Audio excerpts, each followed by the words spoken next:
Pemirsa, terima kasih Anda masih bergabung bersama Prime Time Talk dan kita akan kembali menyapa Pak Rizal Ramli. Pak Rizal Ramli masih bisa mendengar saya? Halo. Halo, Pak Rizal bisa mendengar saya, Pak?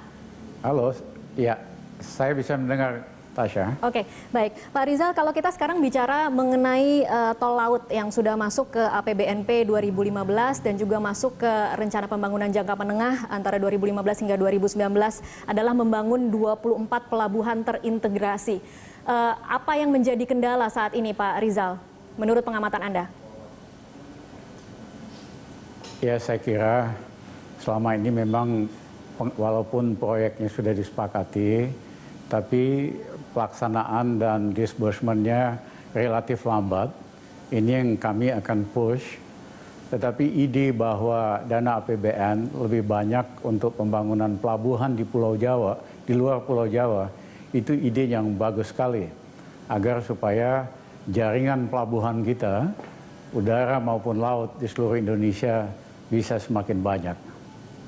Oke, jadi kalau kemudian kita bisa mengetahui sebenarnya berapa besaran anggaran yang dibutuhkan untuk membangun 24 pelabuhan terintegrasi, Pak Rizal?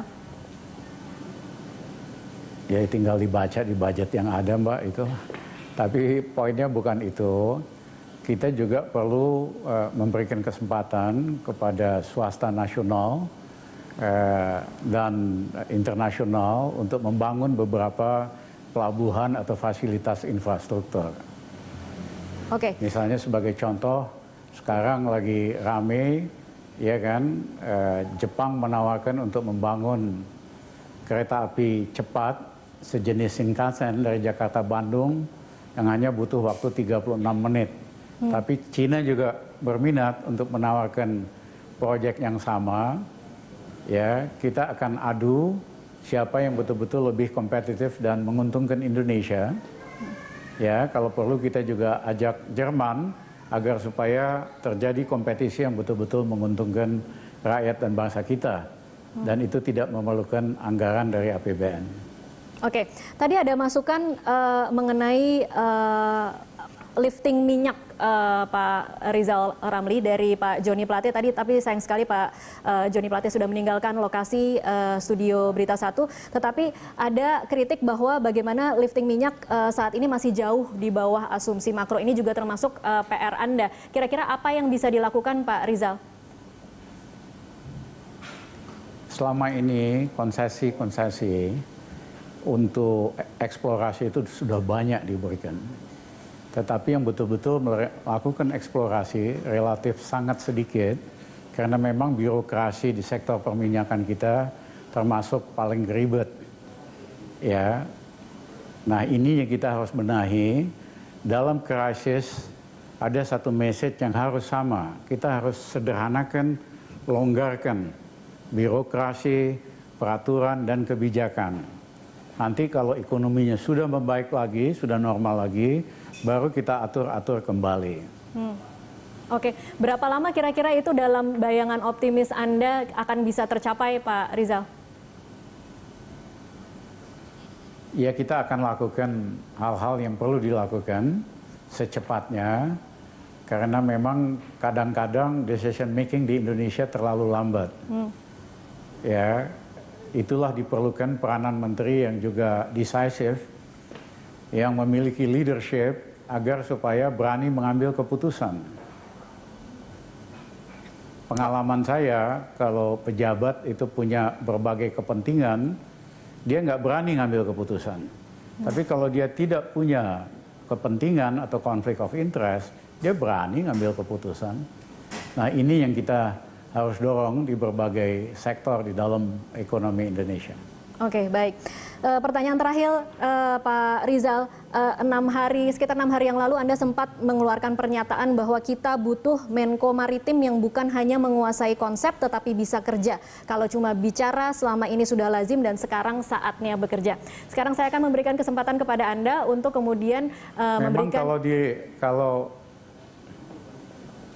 Memang dalam sejarah Indonesia fungsi Menko itu agak unik.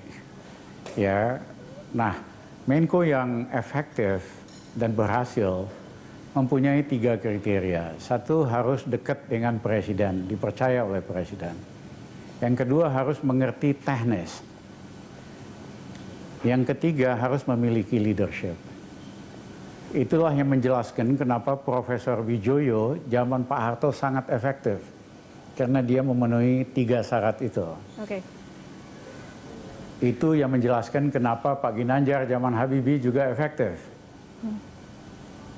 Itu juga yang menjelaskan kenapa kami pada saat gugur, peranan Menko itu sangat penting.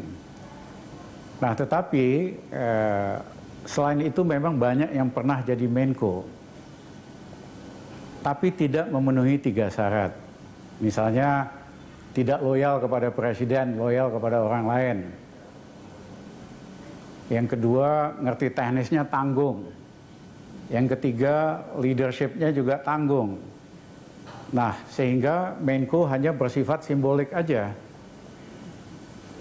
Menteri undang aja, menteri nggak datang gitu loh. Nah, tetapi kalau Menko bisa memenuhi 3 syarat itu, loyalitasnya hanya satu kepada presiden, tidak kepada siapa-siapa yang lain. Yang kedua, mengerti masalah secara teknis. Dan ketiga, memiliki leadership. Menko itu akan sangat memainkan peranan yang penting untuk memacu pemulihan ekonomi Indonesia secepat mungkin. Oke, Pak Rizal memiliki ketiga poin itu? Kamu yang harus nilai dong, jangan saya dong, Tasya.